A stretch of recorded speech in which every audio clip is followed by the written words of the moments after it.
Nobody told me cleaning a dead man's garage would be the thing that finally explained my life. I went in there on a Tuesday, 8 days after my father's funeral. Armed with heavy-duty trash bags and the particular emotional numbness that follows a week of casseroles and condolences and people telling you he is in a better place now, with a certainty that I found both comforting and slightly aggressive. My father, Raymond Doss, had died at 72 from a cardiac event that his doctor later described as massive and swift, meaning he felt nothing. Meaning it was over before his body had time to register it as a crisis. Everyone kept telling me that part like it was a gift. Maybe it was. I was too tired to decide. The garage was his domain. It had always been his domain. In 34 years of my life, I had been in that garage hundreds of times, but always as a visitor, standing in the doorway while he worked, handing him tools I couldn't name. Watching him move through the organized clutter with the ease of a man in his element. Now it was mine to sort through. I pulled up the main door, and the smell hit me first: motor oil and sawdust and old metal, and something underneath all of it that was just him, just Raymond. Just my father, and I stood there in the pale Tuesday light for a long moment with my trash bags in my hand. Then I went to work. The garage held what most garages hold: tools, hardware, boxes, the accumulated physical residue of a life spent making and fixing things. I moved through it systematically, the way I approach most tasks when emotion is a luxury I cannot afford. And then, in the back corner, I found the tarps. 3 of them, heavy canvas, draped over objects that were clearly not machinery. Flat objects. Stacked objects. Things that had been stored with the deliberate care of someone who intended them to wait. I lifted the first tarp. Then the second. Then I sat down on the concrete floor of my dead father's garage and I stared at what 34 years of silence had been covering, and I understood, slowly. The way cold water rises, that I had not known Raymond Doss at all. And that he had known that. And that he had spent decades trying to decide what to do about it. I am the kind of person who makes lists. Grocery lists, work lists. 5-year plans rendered in color-coded spreadsheets that I update quarterly with the seriousness of someone who believes that enough organization can hold most things at bay. I am 34 years old, a senior operations analyst at a logistics company in Columbus, Ohio. And I am good at my job in the specific way that people who have spent their lives managing uncertainty from the outside become good at systems and process and the comfort of clear outcomes. My name is Adeline Doss. I go by Addie. My father called me that from the beginning and it stuck, and I have always thought it suited me better than Adeline. Which sounds like someone with more dramatic tendencies than I have ever permitted myself. I grew up in Beaumont, Ohio, a mid-sized town with a good school district, a river nobody swam in. And the particular quality of stability that comes from a place where not very much has changed in a long time. My father worked for 31 years as a facilities manager for the county school district. He was reliable, methodical, respected without being prominent. He coached my softball team when I was 11, drove me to college, appeared at every graduation, and showed up consistently in all the small mandatory ways that constitute good fatherhood without necessarily revealing who a person is underneath. My mother, Sandra, left when I was 4. I have almost no memory of her, not even absence, really, just the neutral absence of absence. Raymond never spoke badly of her. He barely spoke of her at all, which as a child I interpreted as dignity and as an adult I occasionally reinterpreted as something more complicated. When I asked about her at 9 or 10 or 12, he would offer brief, kind, information-free responses. She had her own life, she had her own struggles, some things were just the way they were. I stopped asking eventually. Raymond and I lived in the house on Grover Street with a rotating cast of neighbors and a routine that was predictable in the way I came to love: dinner at 6, television at 7:30. Lights out at 10. He was not a demonstrative man. He did not say "I love you" frequently, but he showed up for every school play, every parent-teacher conference, every 6 a.m. drive to a travel softball tournament, with such consistency that I never questioned the feeling underneath the restraint. What I did not know about Raymond Doss, he had been an art major for 2 years at Ohio State before dropping out to take a job and support a young wife who was already pregnant with me. He had sold 2 paintings in his 20s to a gallery in Columbus. He had maintained a studio, the Garage, which I had always known as a workspace but had never fully examined, for 31 years after abandoning his formal pursuit of art. I did not know any of this until the Tuesday after his funeral. I had known a father. I had not known the man. He had died of a cardiac event on a Thursday afternoon in October. The neighbor, Mrs. Ferrara, had found him. She said he had been in the garden that morning, perfectly normal, humming something she couldn't identify. By noon he was gone. There was no warning.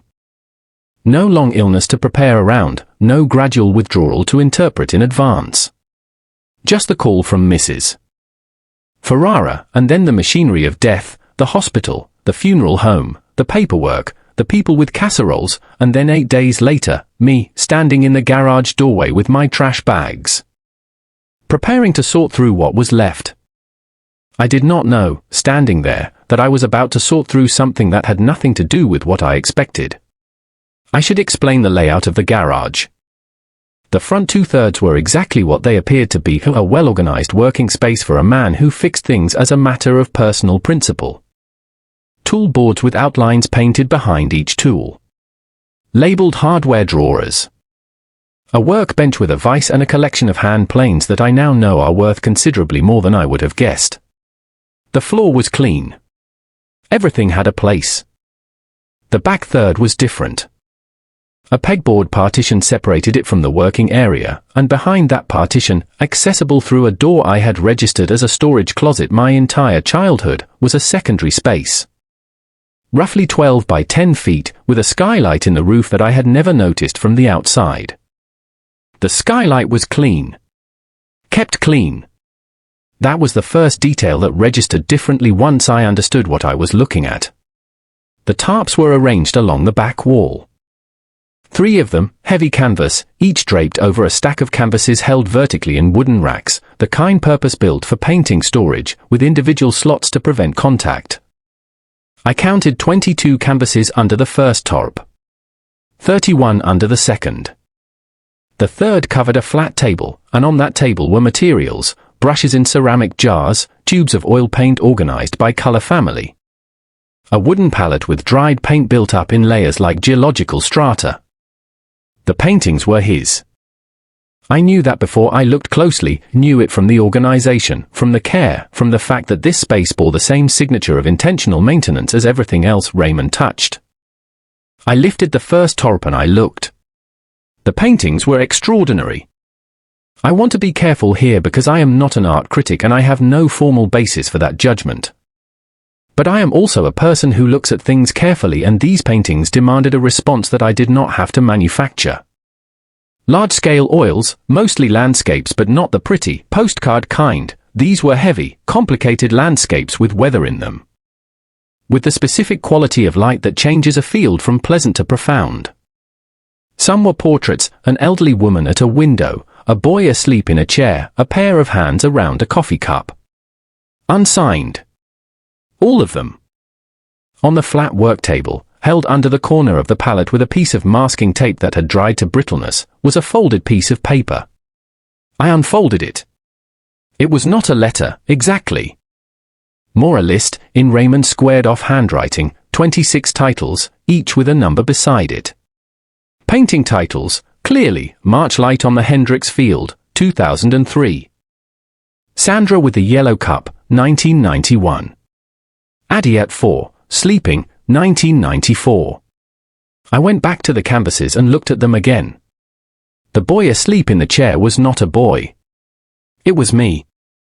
For years old, unmistakably me, painted with the specific accuracy of someone working from a photograph or a memory too sharp to blur with time. And the woman at the window, the elderly woman in the first portrait I had looked at, which I had assumed was a stranger, was wearing a yellow blouse I recognized. The angle of her jaw. The specific way she held her left hand. The woman in the portrait was my mother, Sandra. Painted in 1991. which meant my father had painted my mother the year I was born. Which meant something about the story I had been told, the story of a woman who left and became absent, was not complete. I locked the garage. I sat in my car in the driveway of my dead father's house for 40 minutes without starting the engine and thought about what I had just seen. My operations analyst brain wanted to make a list, what I knew, what I didn't know, what steps would logically follow. My actual brain, the one underneath the systems, was doing something less organized. Something closer to the feeling of standing on ground you have crossed 100 times and suddenly finding it is less solid than you thought. I started driving. Not anywhere specific. Just driving, which is what I do when I need time to run without going anywhere.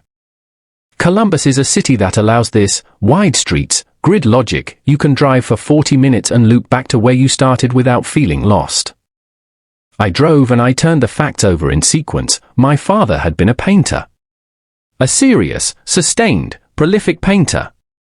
For 31 years he had maintained a studio in a partitioned section of his garage and produced what looked like several hundred works without, to my knowledge, telling a single person. The paintings included a portrait of my mother dated 1991, 3 years before she allegedly left, meaning they were not paintings of memory. They were paintings of presence. There was a painting of me at 4, which was 1994, the year my mother left. My father had told me essentially nothing about my mother's departure beyond kind, non-informative reassurances that some things were just the way they were. He had then spent 30 years painting in secret. These facts did not yet form a complete picture. But they formed the outline of one, a shape I could sense but not yet see. I drove to a diner on Orchard Street that I had been going to since childhood, sat in a corner booth, ordered coffee, and opened my laptop. I searched for Sandra Doss. Then Sandra Beaumont, her maiden name, which I had extracted from a document in Raymond's files years ago. Then I searched more specifically, adding Ohio, adding art, adding various combinations. Then, on the third page of results, I found something. A gallery website. Small, regional, based in Kenmore, Ohio, 60 miles from Beaumont. The gallery represented local artists.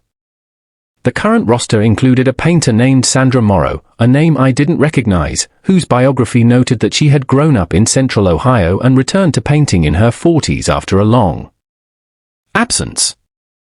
Her work was listed in the gallery's collection. I looked at the photographs of the paintings. The style was different from Raymond's, looser, more abstract, where his had been controlled and representational.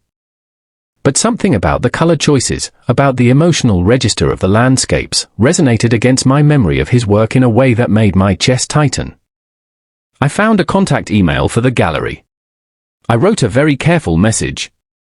Then I drove back to Beaumont, to the house on Grover Street, and I went back into the garage, and this time I looked at every painting with the list from the work table in my hand. The painting titled Sandra with the Yellow Cup. 1991, my mother had still been there in 1991. She had left in 1994. That was a gap of 3 years that I had never known existed, because I had always been told she left when I was very young, and very young had always felt like infancy in my memory. I was 4 in 1994. I remembered almost nothing from before 5. But almost was not entirely. I went through the paintings systematically now. Organized and methodical, the way I approach problems that have feelings inside them, hold the feelings to the side, examine the evidence, build the picture. From the list in Raymond's handwriting, I sorted them by year. From 1991 to 1993, there were 11 paintings of Sandra.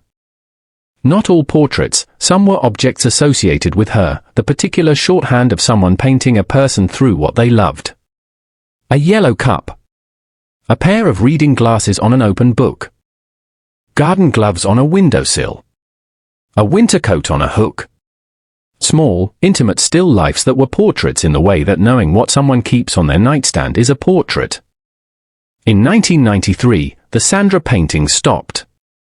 In 1994, there was one painting of me, the sleeping child, and then nothing more until 1996, when a new series began. Landscapes, Predominantly. Long fields at different hours. The river. The school district buildings where he worked, painted at dawn before anyone arrived, with the quality of light that makes institutional buildings look briefly sacred. In a wooden crate under the work table, separate from the racks, I found a smaller collection. 8 paintings, each wrapped individually in brown paper. Each labeled on the paper backing in the same handwriting. I unwrapped them carefully. They were different from the others. Rougher. More urgent in the brushwork, less resolved, with the quality of paintings made quickly or made from a state of heightened emotion that doesn't allow for patience. The first showed a hospital room. Spare and clinical, a figure in a bed, face not fully rendered. The second showed a woman walking away down a road, not dramatically, just walking, her back to the viewer, ordinary winter coat. The third showed a child's room. My room, I recognized the curtains, the specific shade of yellow that I had always attributed to a previous owner's poor taste. A small bed. A stuffed rabbit on the pillow that I had called Mr., who I had loved until he fell apart at the seams when I was 9. And on the wall of the painted room, above the painted bed, a painted rendition of a piece of paper rendered small but legible in Raymond's precise brushwork. It said, in the painting, actually written as part of the image, careful and exact, she asked me to tell her I'll come back. I couldn't. I'm so sorry. Not my father's handwriting. Different handwriting. Feminine, looped, the kind you learn in grade school and keep a version of your whole life. My mother's words, painted by my father onto a canvas in 1994. I sat down on the concrete floor. Not the kind of sitting down that is a decision. The kind that is just what happens when your legs determine that standing is no longer the priority. My father had painted her apology. He had preserved her words, her exact words, in oil on canvas, in a locked room in his garage, for 30 years. The question was no longer whether my mother had loved us. The question was what had prevented her from staying. The gallery in Kenmore emailed back the following morning. Yes, they represented Sandra Morrow. Yes, she was local. Yes, if I wanted to reach her, they could pass along a message. I wrote the message in 11 drafts. The 12th one I sent. Sandra Morrow, my mother, who had taken her grandmother's surname after leaving, met me at a coffee shop in Kenmore on a Saturday in November. I recognized her before she recognized me because I had been looking at her face in oil paint for 3 days.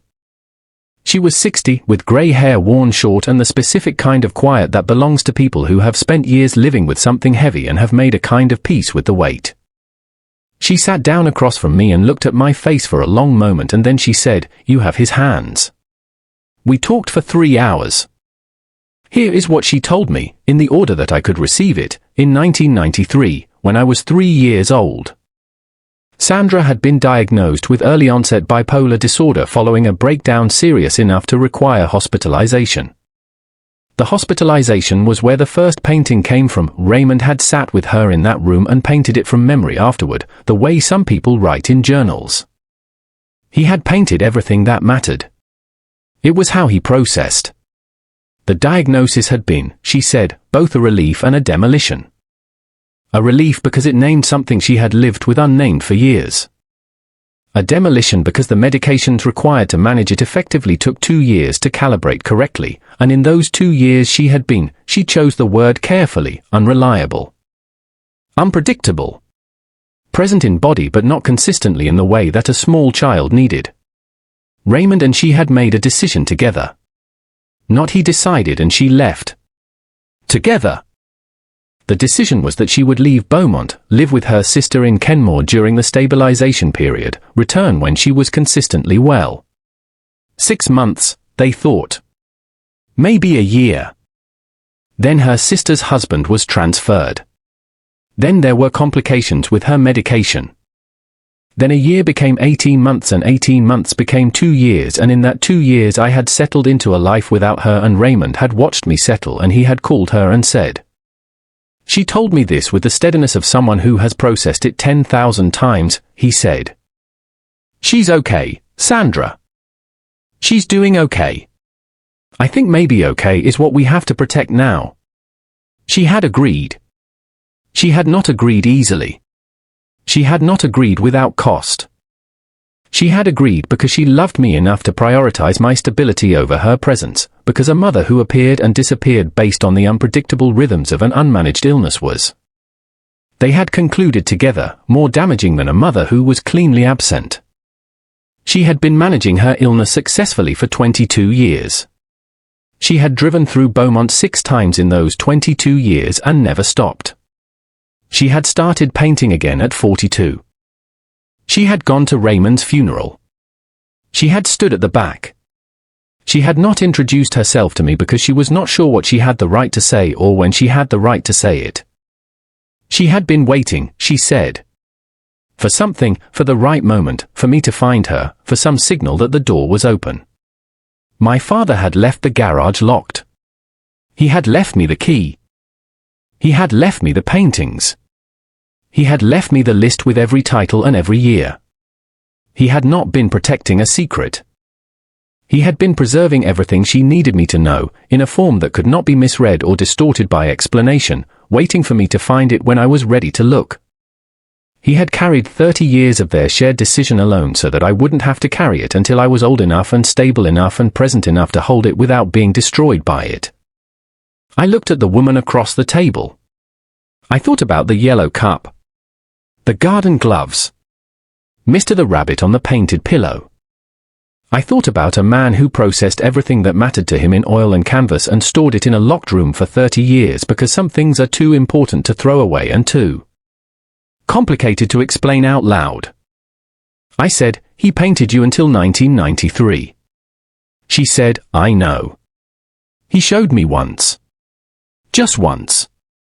The estate settled in January. The house on Grover Street sold in March to a young couple who walked through it twice and made an offer before they'd left the driveway. I stood in the empty living room on the day of closing and did the specific math of 31 years, the dinner table, the television routine. The lights at 10, and felt it as the completion it was rather than as a loss. The garage I cleaned last. Properly this time, with attention to what I was touching. I had made several decisions by then. The first, I contacted a curator at a gallery in Columbus named Daniel Reeves, who had been recommended by the Kenmore Gallery where Sandra showed her work. I described what I had found. He came to Beaumont and spent 4 hours in the garage and said almost nothing for most of that time, which I had learned was a good sign in people who know what they are looking at. He said he would like to represent the collection. The collection. That was how he referred to it, the collection of Raymond Doss, an Ohio painter whose work spanned 31 years of sustained private production and whose influences he identified as Wyeth and Hopper and, he said, something entirely his own that didn't have a name yet but would be easy enough to demonstrate. I said yes. The second decision, I called Sandra. This one was harder than the gallery call. Not because I was still angry, I had passed through angry somewhere in November and come out the other side with something more nuanced and less combustible, but because restarting a relationship with someone requires more sustained courage than a single conversation. It requires showing up again and again, each time as the present version of yourself rather than the version that is still managing old information. We met for coffee in Kenmore again. Then I drove to her studio and looked at her paintings in person. Then she drove to Columbus and I showed her the house I had rented after selling Grover Street, a second-floor apartment with windows that faced east, chosen specifically for the morning light. We are building something. Carefully. Without rushing it or romanticizing it or performing reconciliation for an audience that doesn't exist. It is enough. The third decision was the most personal. Raymond had painted to process everything that mattered to him. He had made the interior-exterior, not for anyone else initially, but because he needed to, because some people understand their own experience best through the act of making something. And he had locked that away not out of shame but out of the particular private dignity of someone who creates for truth rather than for approval. I started taking painting classes. I am not good. This is not a revelation of hidden talent or a narrative about discovering I am my father's daughter in some genetic, inevitable sense. I am technically terrible and I may remain technically terrible. But I go to the class on Thursday evenings and I stand in front of a canvas and I try to make the interior exterior. And something in that process is teaching me things about my own experience that lists and spreadsheets and color-coded planning documents have never been able to reach. Raymond Doss showed his work to no one for 31 years. The retrospective at the Columbus Gallery opened in September. 243 paintings. Standing room only on opening night. Sandra and I stood together in front of Addie at 4, sleeping, and didn't say anything for a long time. We didn't need to. There is a painting in my apartment now. One I chose from the collection before anything else was decided, the only painting I was certain, from the first moment I saw it, that I could not let leave my hands. It is small. 14 by 18 inches. A winter morning, a backyard I recognize as the yard on Grover Street, snow on the garden, a single pair of boot tracks from the door to the gate. The light is the particular blue-white of very early morning, before anything has moved, before the day has started. No figure in the painting. Just the tracks. Evidence of someone who was there. I think about Raymond every time I look at it. Not the father-shaped outline of him that I carried for 34 years. But the actual man, the one who dropped out of Ohio State with 2 years of art history in his hands and a wife who was pregnant and a future that required him to become someone practical. The one who managed facilities for 31 years and came home and unlocked the garage and became himself for a few hours before dinner. The one who loved my mother through the hardest version of her and loved me by protecting me from what I wasn't ready to know. And recorded everything that mattered in oil on canvas so that nothing would be lost. He carried a lot alone. I wish he hadn't had to. But I understand it now. Some things wait until you are ready to receive them. He left me the key. I just had to walk through the door.